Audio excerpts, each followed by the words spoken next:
iš tiesų dėl ko mes sulaukėme skundų labai dažnai.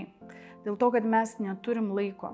Ir labai iš tiesų yra skaudu, tiesiog labai stengiasi daug dirbti su pacientais ir kartais lieki nesuprastas. Paskutiniu metu man labai taip skaudžiai įstrigo atsiliepimas, kad reikėjo gydytojos manęs laukti 3 valandas ir gydytoja pasirodė išsiblaškiusi.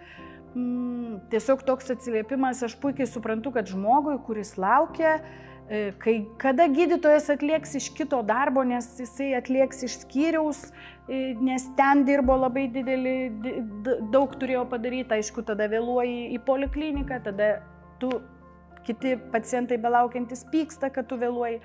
Ir tada atrodo, kad čia nepatikimas gydytojas, nes jo reikia laukti.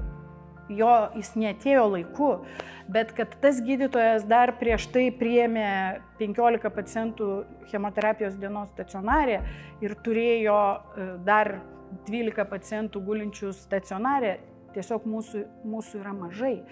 Mūsų trūksta, specialistų trūksta, yra atostogos, yra motinystės atostogos, mes tiesiog kaip hematologai dabar esam tokioj situacijoj, bet aš noriu pasakyti, kad tada tu lieki, tavęs nesupranta, nes tau nebeužtenka laiko su tom žmogum, jisai galbūt, jeigu būtų laiko, jis puikiausiai atsivertų, išpasakotų, pasakytų visas problemas, gydytojas pabandytų jas išspręsti kažkur, bet jis tiesiog, mes nebeturim laiko, tai laiko tiesiog kontaktui.